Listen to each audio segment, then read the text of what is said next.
Le secteur bancaire mondial est sous pression en raison des demandes pour accroître ses ratios de fonds. Nombre de banques examinent soigneusement leurs activités, éliminent les produits secondaires et soit les vendent, soit ferment des départements. Barclays PLC évalue ses activités et plus spécifiquement, comme des sources le suggèrent, ses opérations africaines. La banque garde cependant le silence en amont de sa présentation annuelle le 1er mars. Mais plusieurs scénarios pourraient se dérouler.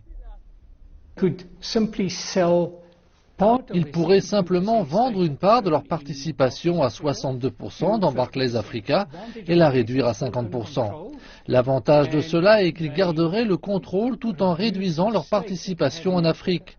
L'alternative est de vendre la totalité de leur participation à 62% ou la moitié de celle-ci. Un problème auquel sera confrontée la banque basée au Royaume-Uni si elle décide de vendre la totalité de sa participation sera du côté du régulateur local. Ils devront obtenir l'approbation de la banque de réserve et ensuite, celle-ci devra approuver l'acheteur. C'est très important à comprendre en ce qu'au niveau mondial, les banques centrales ne voudront que des actionnaires très forts pour leur banque. Et sans compter que tout acheteur potentiel devrait voir dans l'Afrique un moyen pour un jeu à long terme, partant du principe que le cycle des matières premières va bientôt s'achever. Il est improbable qu'un acteur qui viendrait pour remplacer Barclays essaierait de réduire ce qu'il a.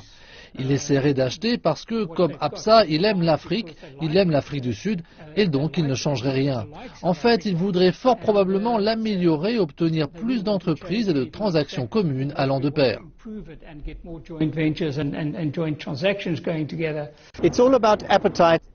Ce n'est qu'une question d'appétit et de savoir si l'acheteur potentiel prendra une option à long terme sur l'Afrique. D'un autre côté, bien sûr, Barclays pourrait garder sa participation parce qu'il croit en l'avenir de l'Afrique.